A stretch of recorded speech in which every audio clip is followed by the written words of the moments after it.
Paano kung sabihin kung may lugar sa Pilipinas na kahit simpleng spaghetti lang, parang piyesta na para sa mga bata? At paano kung sa isang araw, mapapaalala sa iyo na hindi pala pera ang sukatan ng pagiging mayaman?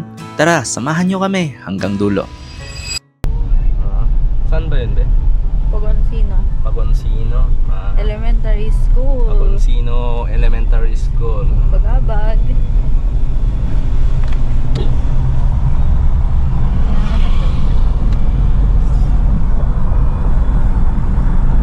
Oras na. Oras Late na. yan. 8:30 dapat nakaalis na dun sa sa Aquila Fidela. Kaso 8:30 pa lang, palis pa lang dito. Naanyayahan kami ng matalik na kaibigan ng bebe ko para sumama sa isang outreach program dito sa bulubunduking bahagi ng Nueva Vizcaya. Medyo mahabang biyahe pero sulit na sulit dahil alam naming may mga batang naghihintay. Pagdating namin sa lugar, kitang-kita agad yung excitement ng mga bata.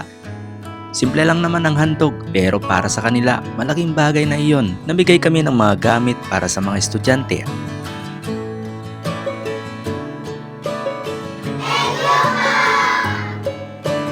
At syempre, hindi mawawala ang mga paborito ng lahat, ang masarap na spaghetti. At grabe, ibang klase ang saya nila. Yung tipong bawat ngiti nila parang binabayaran lahat ng pagod.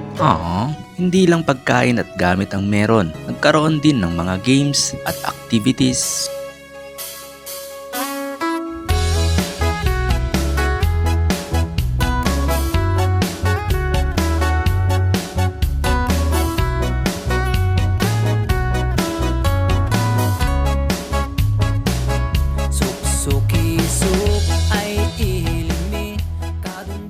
Habang pinapanood ko sila, naisip ko na minsan tayo pa yung mas blessed sa mga ganitong pagkakataon. Tayo rin yung maraming natututunan. Natututunan nating maging mas grateful sa mga bagay na meron tayo araw-araw. Kaya saludo ako sa mga taong walang sawang tumutulong sa kapwa. Sana mas lalo pa silang pagpalain dahil hindi biro ang maglaan ng oras, pagod at resources para makatulong sa iba. Sa panahon ngayon, napakahalaga ng mga taong may pusong handang magbahagi sa mga nangangailangan. At doon ko na-realize, hindi mo kailangan maging milyonaryo para makapagbigay. Minsan sapat na ang oras mo, effort mo at mabuti mong puso para makapagpasaya ng ibang tao. At tandaan nyo, ang totoong yaman hindi nasusukat sa laman ng bulsa, kundi sa dami ng ngiting kaya mong ibigay sa iba. Bago matapos ang vlog na ito, sana masuportahan nyo ang aking munting channel. A simple like and shares goes a long way.